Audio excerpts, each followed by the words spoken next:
এবছর Indian premier league আইপিএলের সাথে একসাথে চলবে পাকিস্তান সুপার লিগ পিএসএল। স্বাভাবিকভাবেই আইপিএলে দল না পাওয়া খেলোয়াড়দের আগ্রহ বেড়েছে পিএসএলে।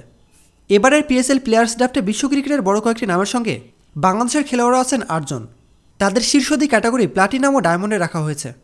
আগামী শনিবার পিএসএলের 10ম আসরের প্লেয়ার্স ড্রাফট অনুষ্ঠিত হবে বেলুচিস্তানের বন্দরনগরে গোয়েদারে। আয়তনে পাকিস্তানের সর্ববৃহৎ প্রদেশে এবারই প্রথম খেলোয়াড়দের কেনার হাকডাক হতে চলেছে। আগের 9 আসরে ড্রাফট হয়েছিল লাহোর, ইসলামাবাদ ও দুবাইয়ে। প্লাটিনাম ও ডায়মন্ড ক্যাটাগরিতে থাকা 8 বাংলাদেশি হলেন সাকিব আল হাসান, মুস্তাফিজুর রহমান, মাহমুদুল্লাহ রিয়া, তাসকিন আহমেদ, হাসান মাহমুদ, রিশাদ হোসেন, তানজিম সাকিব ও তাহির হৃদয়। পিএসএল সাধারণত ফেব্রুয়ারি-মার্চে হয়।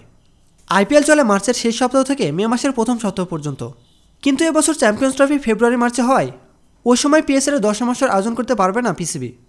এর পরিবর্তে 8 এপ্রিল থেকে 19 মের মধ্যে পিএসএল আয়োজন করতে চায় পিসিবি। ঠিক একই সময় আইপিএলের 18তম আসরও চলবে। নিয়মিত খেলাধুলার আপডেট জানতে খেলাযোগ টিভির সাথেই থাকুন। এতক্ষণ আমাদের সাথে থাকার জন্য আপনাকে জানাচ্ছি বিশেষ ধন্যবাদ।